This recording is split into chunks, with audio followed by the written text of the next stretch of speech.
예수를 아는 믿음, 이런 제목으로 함께 말씀을 대하겠습니다. 안다는 건 인간에게 참 중요합니다.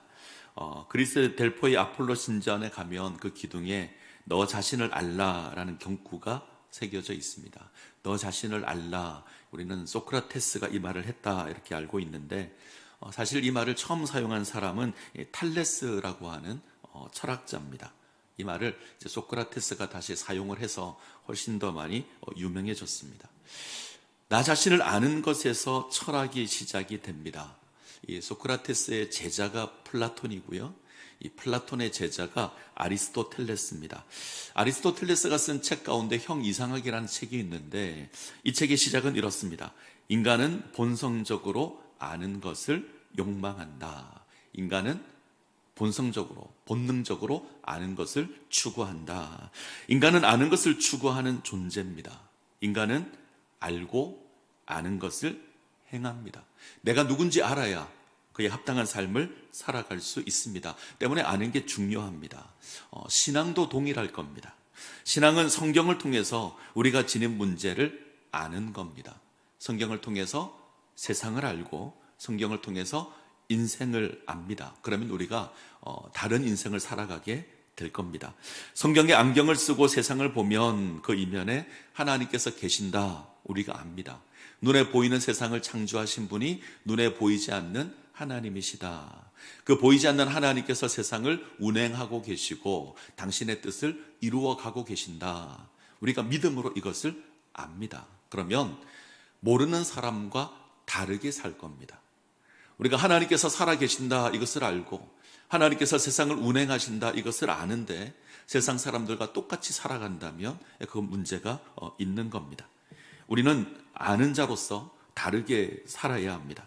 우리는 하나님의 구원을 받은 하나님의 자녀로 이 세상을 살아야 합니다. 자, 이런 우리에게 요구되는 가장 중요한 것이 있다면 하나님을 아는 겁니다. 요한복음 17장 3절을 보시면 영생은 곧 유일하신 참 하나님과 그가 보내신 자 예수 그리스도를 아는 것이니이다. 영생은 곧 유일하신 참 하나님과 그가 보내신 자 예수 그리스도를 아는 겁니다.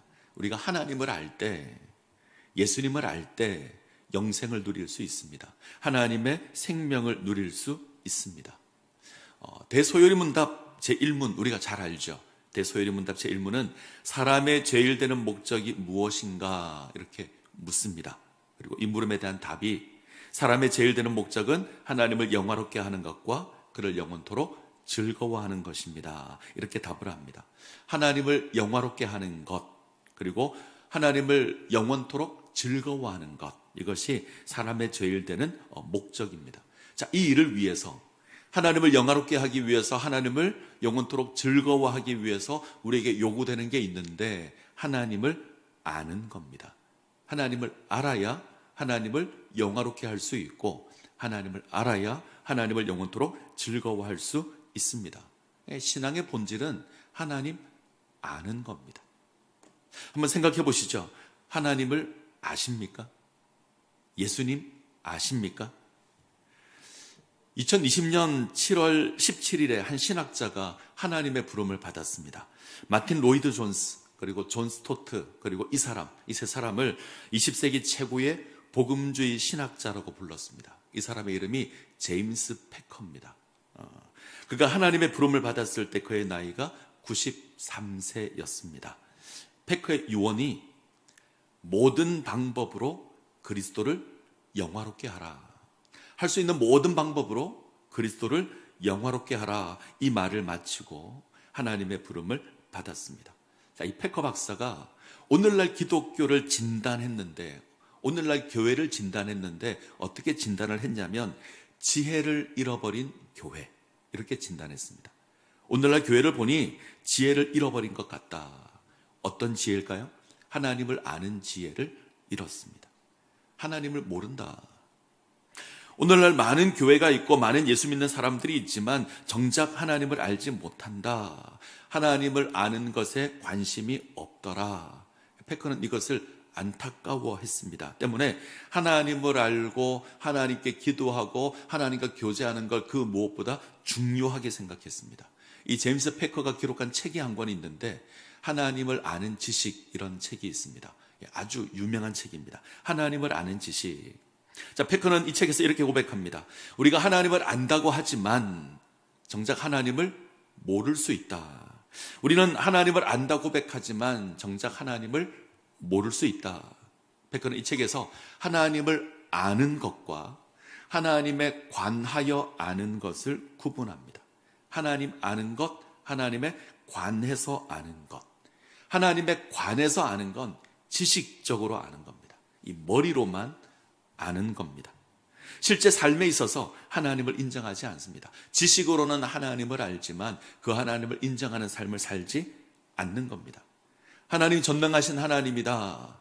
우리를 지키시고 보호하시는 하나님이다. 우리가 알지만 삶에서 그 하나님을 인정하지 않고 살아갑니다. 이건 하나님을 아는 게 아닌 거죠. 페커는 이것은 기독교 무신론이다. 하나님을 아는 게 아니다. 머리로는 하나님을 안다고 하지만 하나님과 아무 상관이 없는 자다.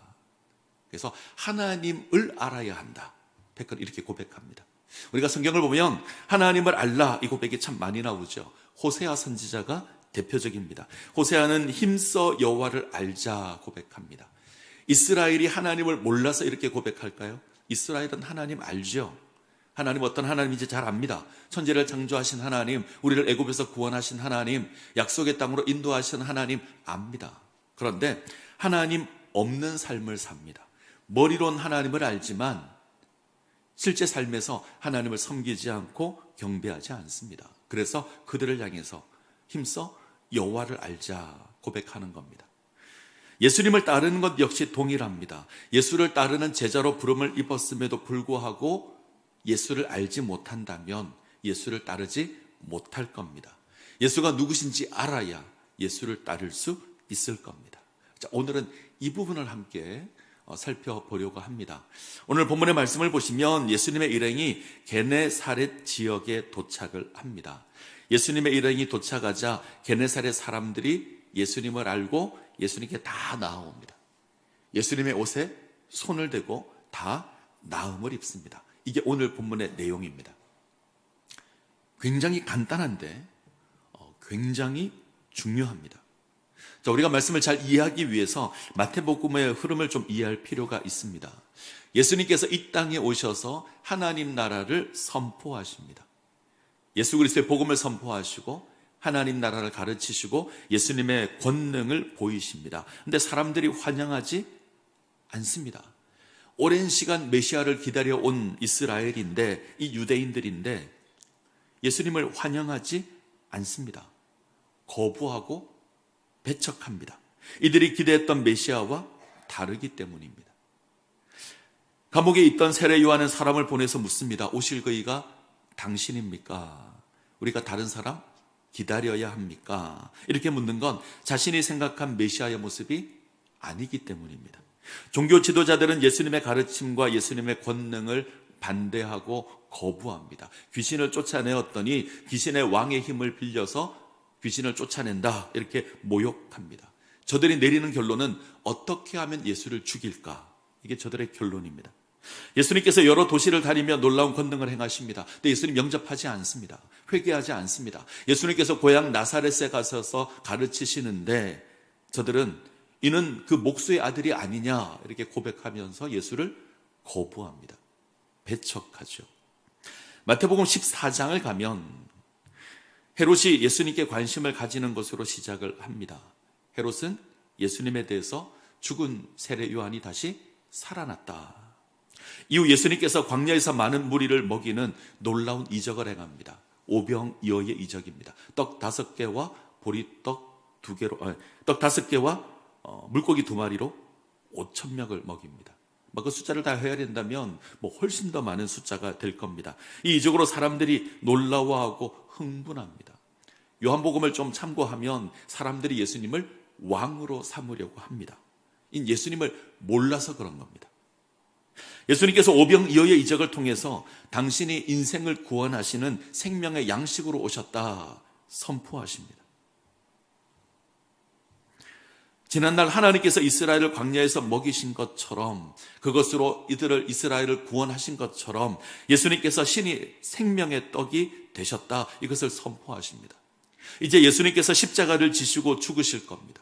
고난을 당하실 겁니다. 이것으로 당신의 살이 찢기실 텐데 그것으로 생명을 얻게 하십니다. 예수님 자신의 몸을 생명의 떡으로 허락하실 겁니다. 자, 이걸 보여주는 사건이 오병이어입니다. 사람들은 모르죠. 단지 예수님께서 행하시는 놀라운 이적을 보고 위대한 영웅 정도로 생각합니다. 그래서 이 예수님을 왕으로 삼으려고 합니다. 예수께서 유대인의 왕이 되시면 로마의 압제에서 우리를 구원할 거다, 우리를 잘 먹고 잘 살게 할 거다, 이런 왕으로 기대합니다. 놀라운 표적을 보지만, 놀라운 기적을 보지만 예수를 알지 못합니다. 자, 지금 사람들의 모습을 보시죠. 모두가 예수를 잘 모릅니다. 예수를 오해합니다. 때문에 넘어지고 거부하고 배척하고 죽이려고 합니다. 제자들은 어떨까요? 제자들의 모습을 잘 보여주는 것이 우리가 지난 시간에 봤던, 오늘 본문 바로 앞에 있던 예수님께서 풍랑을 잔잔하게 하는 사건입니다. 오병이어 이적 이후에 제자들이 갈릴리 바다를 건너가는데 어려움을 당하죠. 맞바람이 불어서 앞을 향해 나아가지 못합니다. 밤이 새도록 노를 젓는데 밤 사경이 될 때까지 앞을 향해 나가지 못합니다. 성경을 보면 바다의 물결로 말미암아 제자들이 고난을 당하고 있다, 이렇게 고백합니다. 성경에서 바다는 하나님을 대적하는 어둠의 세력입니다. 죽음의 세력입니다. 늘 부정적인 의미로 사용됩니다. 다니엘서나 요한계시록을 보면 무서운 짐승이 다 바다에서 나옵니다. 하나님을 대적하는 존재들입니다. 하나님의 백성이 이 바다에서 고난을 당하고 있습니다. 바람과 파도에 갇혀서 꼼짝하지 못합니다. 열심히 노를 젓지만 앞을 향해 나아가지 못합니다. 그런데 예수님께서 이 풍랑이 있는 바다 위를 걸어서 오십니다. 예수님께서 바다를 정복하신다, 이런 뜻입니다. 고난 가운데 있는 당신의 백성들을 건지기 위해서, 구원하기 위해서 친히 바다를 걸어서 오십니다. 근데 제자들이 모르죠. 예수님이 자기들에게로 오는데 제자들이 하는 고백은 유령인가 하여서 두려워하고 무서워합니다. 제자들의 영적 상태를 잘 보여주는 겁니다. 예수님께서 고난 가운데 있는 인생을 구원하기 위해서 이 땅에 오시지만 인생은 모릅니다. 꼬작 내리는 결론이 유령처럼 생각합니다. 오실 그이가 당신입니까? 어떻게 하면 예수를 죽일까? 이는 그 목수의 아들이 아니냐? 이는 죽은 세례 요한이 살아난 것이다. 이 고백과 제자들의 모습이 별로 다르지 않습니다. 여전히 예수를 모릅니다. 예수를 보고 있지만, 경험하고 있지만 예수를 모릅니다. 때문에 예수를 따르지도 못합니다. 자, 바다 위를 걸어오신 예수님께서 풍랑 가운데 있는 제자들에게 이렇게 말씀하시죠. 안심하라, 나니 두려워하지 말라. 자, 기억하시죠? 안심하라, 나니 두려워하지 말라. 자, 이 가운데 가장 중요한 말이 뭐라고요? 지난주에 했던 얘기인데, 나니. 두려워하지 말라, 안심하라가 아닙니다. 나니, 나다. 이 말이 가장 중요합니다. 헬라어로 에고 에임이라고 하는데, 구약 성경으로 가면 하나님께서 당신을 계시하실 때 이렇게 고백했습니다. 나다. 나는 여호와 하나님 스스로 있는 자다. 하나님께서 당신을 계시할 때 사용하신 표현입니다. 지금 예수님께서 죽음의 바다를 걸으시면서 당신을 하나님으로 나타내십니다. 하나님의 영광을 드러내시는 겁니다. 천지를 창조하실 때 수면 위를 운행하셨던 그 하나님께서 이제 죽음의 바다 위를 걸어서 오시는 겁니다. 우리를 구원하실 하나님의 아들이십니다. 예수님께서 배에 오르자 풍랑이 잔잔해집니다. 자, 그때가 되어서야 제자들이 이렇게 고백하죠. 자, 14장 33절. 14장 33절 같이 읽습니다. 배에 있는 사람들이 예수께 절하며 이르되 진실로 하나님의 아들이로소이다 하더라. 그제야 예수가 하나님의 아들이라는 것을 압니다. 자, 이런 인식의 변화가 필요합니다. 자, 우리가 지난 시간 본 내용 가운데 베드로 이야기가 있습니다. 베드로가 바다 위를 걷습니다. 그는 바다 위를 걸어서 오시는 예수님을 보면서 예수님께서 하나님의 아들이다 깨달았습니다. 이에 바다를 걷기를 원합니다. 예수님께서 오라 명하셔서 바다를 걷습니다. 하나님의 아들이라는 것을 알기에 보이는 믿음입니다. 그런데 온전히 바라보지 못하죠. 예수를 바라보지 않고 바람을 바라봤을 때 물속에 빠집니다. 자, 이 사건이 의미하는 건 분명합니다. 우리가 예수를 알고 예수를 바라보면 온전할 겁니다. 바다와 같은 세상에서 하나님의 사명을 감당할 수 있습니다. 우리가 예수가 누군지 알면 우리 사명을 감당할 수 있습니다. 그런데 예수를 바라보지 않으면, 예수를 잊으면, 예수를 모르면 사명 감당할 수 없습니다. 바람과 파도를 보고 하나님을 잊어버린다면 우리는 세상에 빠질 겁니다. 실패할 겁니다. 블레셋 장수 골리앗이 우리 앞에 세워졌을 때 이스라엘은 하나님을 잊습니다. 사울도 하나님을 잊습니다. 사울과 이스라엘 군대는 키가 3m가 넘고 갑옷을 입고 강한 무기로 무장한 골리앗을 보고 하나님을 잊습니다. 평상시 그들은 하나님을 알 겁니다. 천지를 창조하신 하나님, 이스라엘을 지키시고 보호하시는 하나님 알 겁니다. 근데 골리앗 앞에서 하나님을 잊습니다. 3m의 골리앗을 보고 천지를 창조하신 하나님을 잊는 겁니다. 강한 무기를 보고 자기를 지키시는 그 하나님을 잊는 겁니다. 때문에 두려워하고 아무것도 할 수 없습니다. 다윗은 하나님을 압니다. 우리가 사무엘서를 잘 보시면 오직 다윗만 이 고백합니다. 살아계신 하나님. 그리고 이 하나님을 고백하며 골리앗을 향해서 갑니다. 그리고 이깁니다. 우리가 하나님을 알면 승리할 겁니다. 우리가 하나님을 알고 믿음으로 나아가면 하나님의 백성으로 세워지게 될 겁니다. 우리가 풍랑을 이길 것이고 골리앗도 이길 겁니다. 이 은혜를 누리시기를 간절히 소원합니다. 자, 오늘 우리가 대하는 마태복음 14장 34절에서 36절 내용을 되게 짧죠. 짧아서 대수롭지 않게 생각하고 넘길 수 있습니다. 근데 아주 중요합니다. 가장 이상적인 믿음이 어떤 건가 마태는 이 짧은 구절 속에 그것을 다 담아두었습니다. 자, 같이 한번 읽겠습니다. 마태복음 14장 34절에서 36절. 자, 같이 읽습니다. 그들이 건너가 게네사렛 땅에 이르니 그곳 사람들이 예수이신 줄을 알고 그 근방에 두루 통지하여 모든 병자들을 예수께 데리고 와서 다만 예수의 옷자락에게라도 손을 대게 하시기를 간구하니 손을 대는 자는 다 나음을 얻으니라. 자, 예수님과 제자들이 갈릴리 바다를 건너서 게네사렛 땅에 도착합니다. 게네사렛이 어딘지 잘 모르시죠? 갈릴리 호수, 머릿속으로 갈릴리 호수를 그리시고요.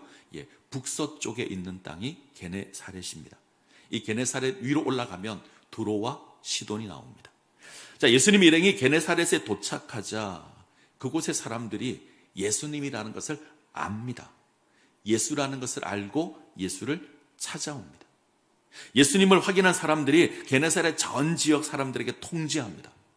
다 두루 알립니다. 그러자 사람들이 병자를 이끌고 다 예수님께로 옵니다.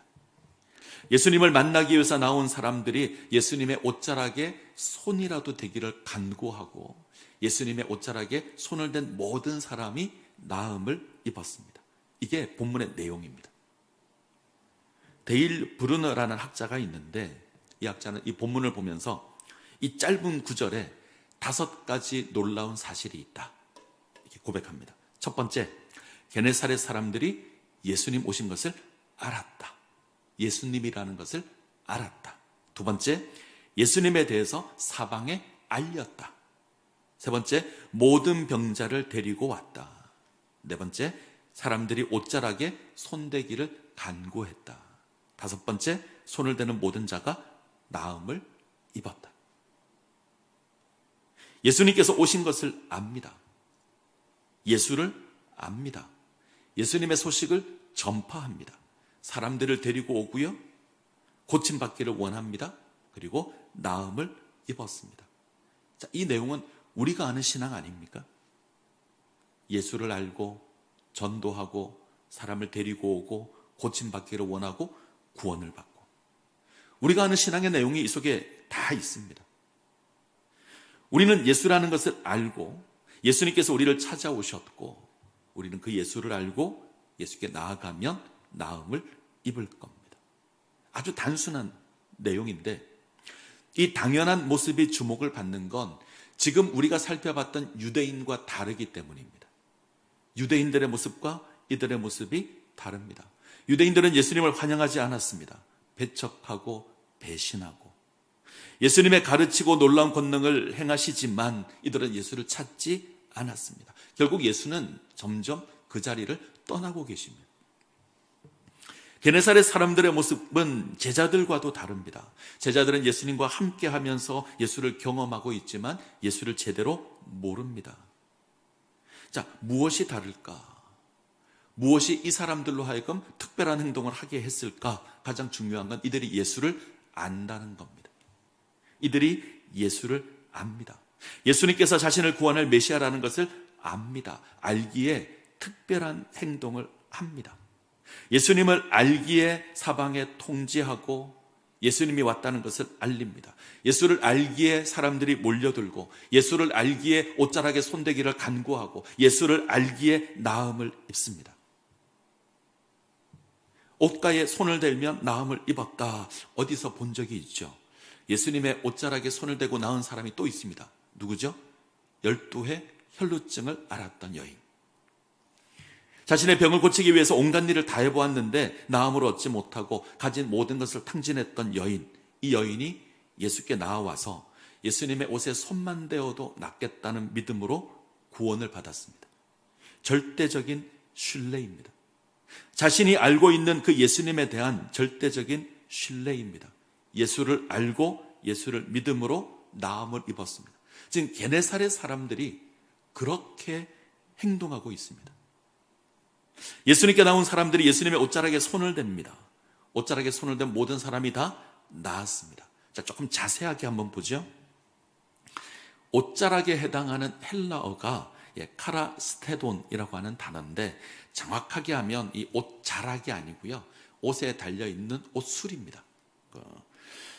유대인들의 옷을 보게 되면 그림을 한번 볼까요? 남자 옷을 잘 보시면 이 숄이 있잖아요. 숄 아래쪽에 옷술이 다 달려 있습니다. 율법을 보면 하나님의 율법을 기념하기 위해서 옷 끝에 술을 달아 두었습니다. 이 옷술의 의미가 내가 하나님을 기억하고 있습니다. 내가 하나님을 의지합니다. 내가 하나님께 순종하겠습니다. 특별히 율법에 순종하겠습니다. 이 의미가 이 옷술에 달려 있습니다. 유대인들은 이 옷술을 달아놓고 그것을 바라볼 때마다 하나님께 순종할 삶을 살아가기를 다짐하는 겁니다. 자, 이 혈루증 여인과 게네사렛 사람들이 만진 것이 이 옷자락이 아니라 옷술입니다. 지금 이 사람들이 옷술을 만지는 것은 예수님께 순종하겠다는 겁니다. 예수님을 알고 예수님께 순종하는 삶을 살겠습니다라는 그 믿음의 고백이 옷술을 만지는 겁니다. 이 믿음으로 그들이 나음을 입습니다. 정리하죠? 게네사렛 사람들은 예수님께서 우리를 구원할 메시아라는 것을 압니다. 알기에 옷자락에 옷술에 손을 대는 겁니다. 그것으로 구원을 받습니다. 우리가 주목해야 될 사실이 하나 있죠. 자, 이 믿음을 보인 게네사렛 사람들, 제가 볼 때 이들은 이방인들입니다. 게네사렛은 유대인들과 이방인들의 경계가 되는, 유대인과 이방 지역의 경계가 되는 지역입니다. 지금 예수님을 알고 믿음으로 반응하고 있는 사람들은 이 이방인들입니다. 이제 15장을 가면 예수님께서 이제 이 지역을 지나서 두로와 시돈으로 갑니다. 이곳에서 누구를 만나냐면 수로보니게 여인을 만납니다. 우리가 다음 주에 볼 텐데 이 여인은 이방인임에도 불구하고 아주 모범적인 믿음을 보여줍니다. 지금 복음의 방향이 유다 지역에서, 유대 지역에서 이방 지역을 향해 가고 있습니다. 유대인들은 외면했고 배척했고 거부했는데 이방인들은 영접하고 환영하고 받아들입니다. 마태복음의 흐름이 이렇게 갈 겁니다. 자, 두 가지를 생각했으면 좋겠습니다. 첫 번째는 게네사렛 사람들이 예수님을 알고 믿음으로 행동하고 있다. 자, 이들은 이방인들입니다. 예수님에 대해서 유대인들이 아는 게 많을까요? 이방인들이 아는 게 많을까요? 유대인들이 훨씬 더 많이 알죠. 지금 예수님이 사역을 대부분 유대 지역에서 했습니다. 유대인들이 훨씬 더 많이 압니다. 제자들이 훨씬 더 많이 알 겁니다. 게네사렛 이방인들을 아는 것보다 유대인들이, 제자들이 훨씬 더 많이 압니다. 유대인과 제자들은 예수님의 가르침을 직접 들었고 놀라운 권능을 직접 목격했습니다. 근데 예수를 모릅니다. 예수를 알긴 알지만 정작 예수님은 알지 못했습니다. 이런 말입니다. 안다는 건 단순히 지식적으로 아는 건 아는 게 아니라는 겁니다. 믿음으로 반응할 때 그 알미 진정 아는 것이 될 겁니다. 이 게네사렛 사람들은 지식적으로 아는 건 적었을 겁니다. 하지만 믿음으로 반응합니다. 자, 다시 본문을 보시면 34절에서 36절에 일어난 내용을 보시면 예수님께서 뭘 하신 건 없습니다.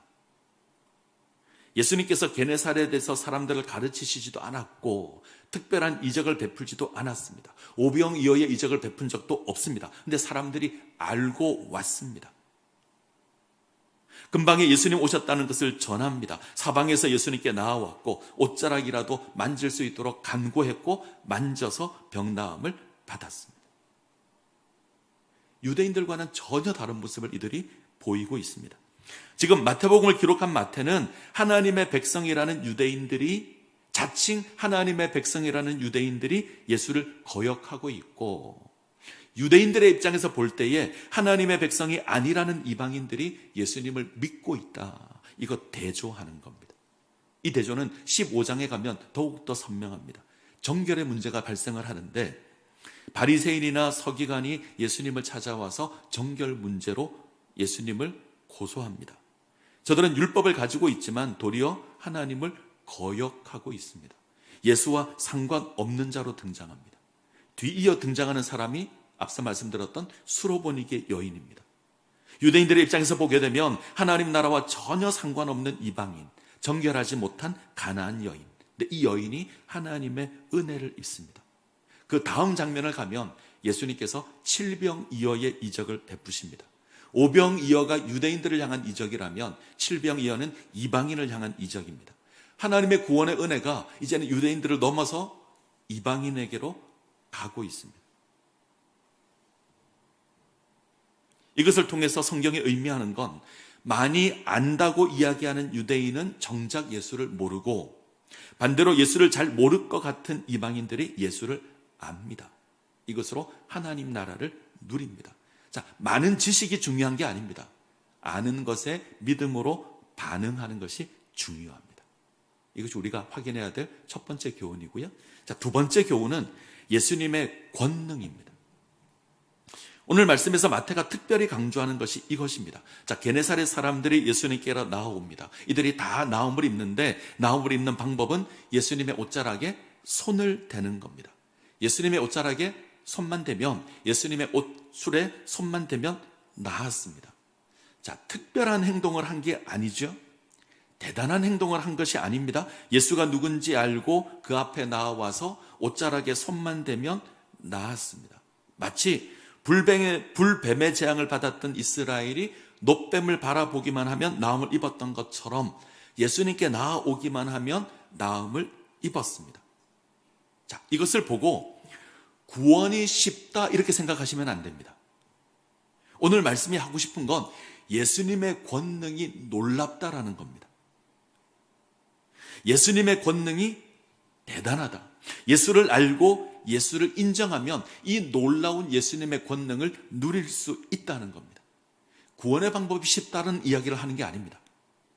예수님은 천지를 창조하신 하나님이십니다. 바다를 정복하시는 하나님이십니다. 바람과 바다를 잔잔하게 하시는 하나님이십니다. 오병이어로 남자만 5,000명을 먹이고 12바구니를 남기시는 분입니다. 놀라운 권능의 하나님이십니다. 게네사렛 사람들은 예수님의 옷자락에 손을 대는 것으로 이 권능을 누리고 있습니다. 이것까지도 예수님의 권능입니다. 자, 본문을 잘 보시면 모든이라는 이미지가 강합니다. 근방의 모든 사람에게 알리고 모든 병자가 예수님께로 오고 예수님의 옷자락을 만진 모든 사람이 다 나음을 입었습니다. 이건 쉽다라는 의미가 아닙니다. 이 역사를 행하고 있는 예수님의 권능이 대단하다, 놀랍다, 이 이야기를 하는 겁니다. 오늘날 우리가 경험하는 예수님의 권능은 훨씬 더 놀라운 겁니다. 병 나음의 수준이 아닙니다. 우리는 예수 그리스도의 십자가의 은혜를 누리고 있습니다. 하나님의 아들이신 예수 그리스도께서 이 땅을 찾아오셨습니다. 천지를 창조하신 하나님이신데 피조물의 모습으로 이 땅 가운데 임하십니다. 하나님 나라를 선포하시고 복음을 전파하십니다. 신이 십자가를 지시고 고난당하시고 죽으심으로 우리 죄의 문제를 해결하십니다. 허물과 죄로 죽었던 아무 소망이 없던 인생인데 예수님께서 우리 죄를 위하여 죽으심으로 죄의 문제가 해결되었습니다. 예수님께서 우리의 구원자가 되셨습니다. 우리는 그것을 믿기만 하면 구원을 받습니다. 이거 구원이 쉽다는 이야기가 아니죠. 하나님의 은혜가 놀랍다는 겁니다. 하나님의 권능이 대단하다는 겁니다. 우리가 이 예수님께 나아가면 구원을 받습니다. 구원의 방법이 무엇입니까? 예수님의 옷자락을 만진 모든 사람이 나음을 입은 것처럼 우리는 예수님의 십자가를 바라보면 구원을 받을 겁니다. 이거 쉬운 게 아닙니다. 예수님의 권세가 놀랍다는 겁니다. 하나님의 은혜가 놀랍다는 겁니다. 이거 인정하면 구원을 받는 겁니다. 베드로가 예수님을 바라보았을 때, 예수께서 하나님의 아들이라는 것을 알았을 때 그가 물 위로 발을 내딛고 바다를 걸었습니다. 바람이 불고 파도가 일지만 걸을 수 있습니다.